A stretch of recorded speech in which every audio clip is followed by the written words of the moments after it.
پٹھان جو ہوں تو ذرا طبیعت سختی ہے، کیا کروں؟ سید صاحب کہتے ہیں میں نے کہا حضور وہ تو میں نے ایسے ہی فرمایا، شاہ جی جو ہو گیا ٹھیک ہو گیا، آپ نماز پڑھ لیں میں انتظار کرتا ہوں، آپ نماز پڑھ لیں۔ کہتے ہیں پھر میں اعلیٰ حضرت کا ہو کے رہ گیا، اور پھر ساری زندگی مجھے شکوہ رہا کہ اتنی دیر سے کیوں آیا ہوں، زندگی سے یہی تو گلا ہے کہ تو بڑی دیر سے ملا ہے۔ خوف پتہ کتنا تھا دل میں، عاجزی کتنی تھی۔ اللہ جانتا ہے میں نے بریلی شریف میں وقت گزارا ہے، وہاں نوکری کی ہے، ٹکڑے کھائے ہیں، میں نے وہاں کرو فر نہیں دیکھا، ہٹو بچو نہیں دیکھا، بڑے بڑے ان کے قد کاٹ ہے علمی، لیکن عاجزی دیکھی، عام طریقے سے گلیوں میں گھومتے دیکھا۔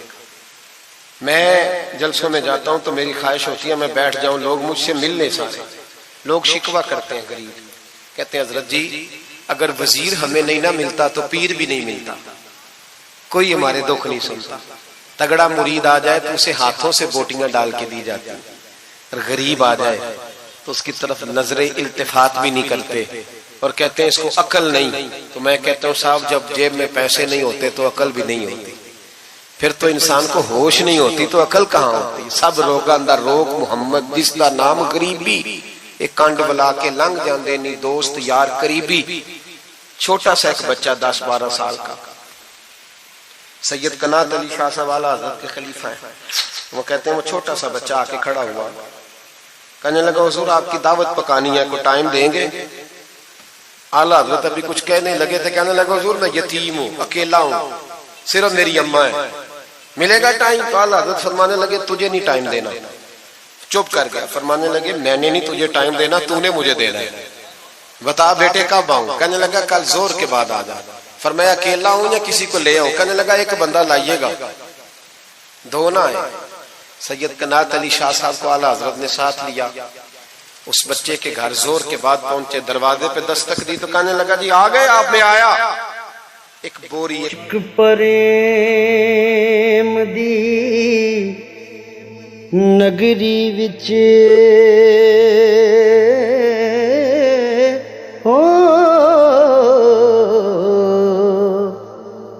اسی اپنا آپ گوا بیٹھے، ایک مکیوں خالی مڑیاں دے ہو۔ ٹاٹ اندر سے لایا اور باہر گلی کے دروازے پہ بچھا دیا، کہنے لگا حضور گھر میں کمرہ ایک ہی ہے اور آپ پردے کے پابند ہیں، تو میری اماں ہے گھر میں، یہیں بیٹھنا ہے۔ فرمایا بیٹے ہم تیرے مہمان ہیں، جدھر تو کہے گا بیٹھ جائیں گے۔ فاضل بریلوی بیٹھ گئے۔ اعلیٰ حضرت بیمار رہتے تھے، ڈاکٹر نے کہا سخت غذا نہیں کھانا، تو آپ سوجی کے بسکٹ دوپہر میں عصر کے بعد تھوڑے لیتے تھے۔ وہ بچہ دال پکا کے لایا تو بوڑھی اماں نے پکائی، کچھ پکی کچھ کچی، باجرے کی موٹی روٹیاں، اور گلی میں لا کے رکھ دی۔ بریلی کے امام نے یوں کھائیں جیسے کو بڑی اعلیٰ غذا ہو۔ کہتے ہیں پہلی سید قنات شاہ صاحب کہتے ہیں پہلی دفعہ اتنا کھانا کھایا، 1.5 روٹی کھا گئے۔ تو فرمانے لگے میں نے کہا حضور مہربانی کریں تھوڑا کھائیں، یہ طبیعت آپ تو کھاتے ہی نہیں تو آپ کی طبیعت پریشان ہوگی۔ فرمایا چپ کر، اپنی صحت دیکھوں کہ غریب اور یتیم کا دل دیکھوں؟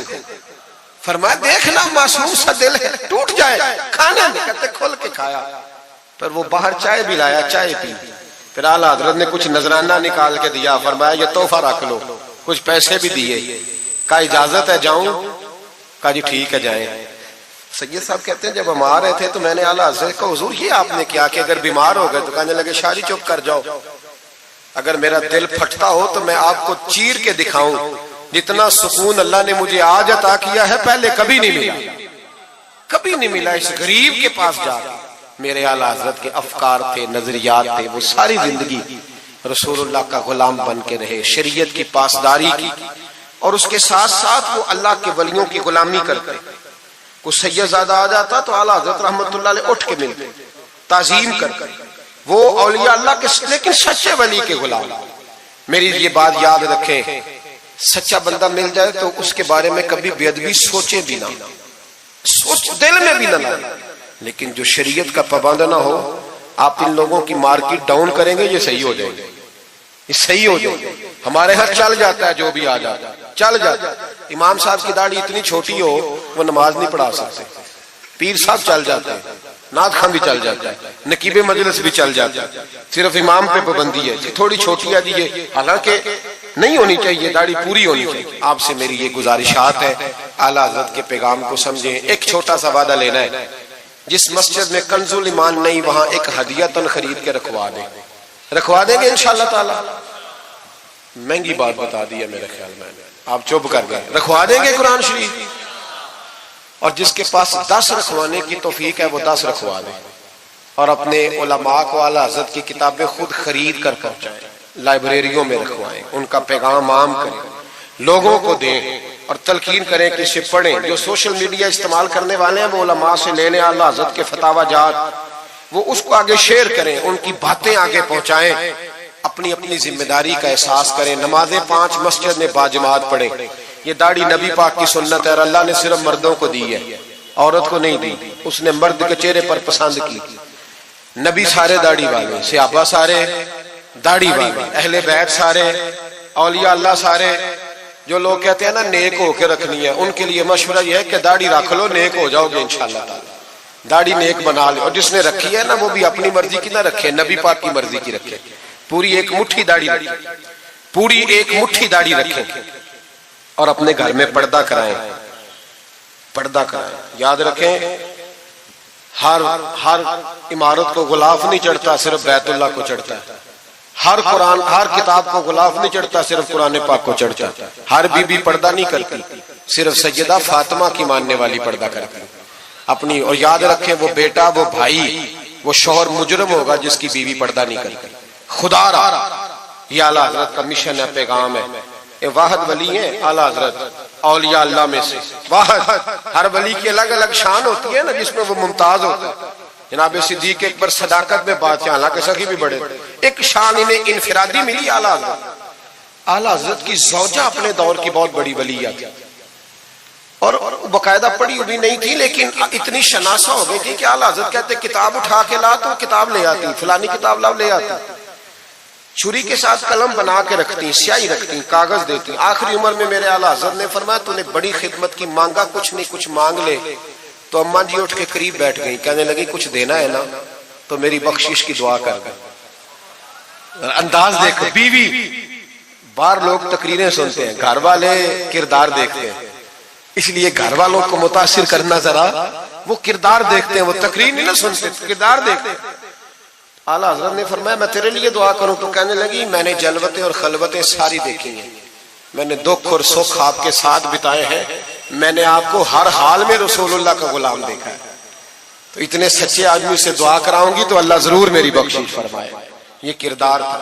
مجھے کہا گیا کہ میں اپنے پیر و مرشد حضرت سیدنا و مرشدنا حضور تاج الشریعہ شہزادہ اعلیٰ حضرت شیخ الاسلام والمسلمین مفتی اختر رضا خان صاحب رحمۃ اللہ علیہ کے بارے میں کچھ کہوں. نہ میری حیثیت ہے, نہ میری اوقات ہے, نہ میرے لفظوں میں اتنی طاقت ہے. یہ تو کچھ ڈیوٹی لگی ہوئی ہے تو کچھ بات کر لیتے ہیں. حضور تاج الشریعہ اعلیٰ حضرت کے پڑپوتے تھے. ازہر یونیورسٹی میں تعلیم, بڑے باپ کے بیٹے ہونے کے باوجود باقاعدہ تعلیم حاصل کی اور ازہر یونیورسٹی کو ٹاپ کیا. ایک اجمی نے جا کے عربیوں سے زیادہ نمبر حاصل کیے, اور پھر واپس آئے تو پوری دنیا میں دین کا کام کیا. کئی زبانوں میں آپ کی کتابیں, کروڑوں لوگ آپ کے مرید تھے. میری طرح کے کئی لوگ باہر دروازے پہ کھڑے رہتے تھے کہ چلو اس رستے میں بیٹھنے کا موقع مل جائے جہاں سے انہوں نے گزرنا ہے. کئی لوگ اللہ نے توفیق دی مجھے کچھ دیر ان کے پاس بیٹھنے کی, کچھ ان سے سیکھنے کی, کچھ پڑھنے کی. انہوں نے مہربانی فرمائی تو وہاں بھی بلوایا. یہ بھی ان کا وصال ہوا ہے. کروڑوں لوگوں نے نماز جنازہ پڑھی ہے, کروڑوں لوگوں, کروڑوں. اور انڈیا کی میڈیا یہ کہتا ہے کہ ہمیں سمجھ نہیں آئی کہ کروڑوں لوگ آئے ہیں پر پتہ بھی کوئی نہیں ٹوٹا, پتہ بھی کوئی نہیں ٹوٹا. 50,000 آدمی اکٹھا آ جائے نا آپ کے ڈی جی خان میں تو پکوڑے بھی ختم ہو جائیں گے. لیکن وہاں کروڑوں لوگ آئے, پتہ نہیں روٹی کس نے دی, کھانا کس نے کھلایا. بڑے باپ کے بیٹے تھے لیکن خود بھی بہت بڑے تھے. ساری زندگی رسول اللہ کا دین پھیلایا. دعا کرنا اللہ تعالی ہمیں ان کے طریقوں پر چلنے کی توفیق عطا فرمائے. میں دعا کرتا ہوں جو کچھ میں نے عرض کیا اللہ اسے قبول فرما لے، جہاں ہم بھول گئے اللہ ہم سے درگزر فرمائے۔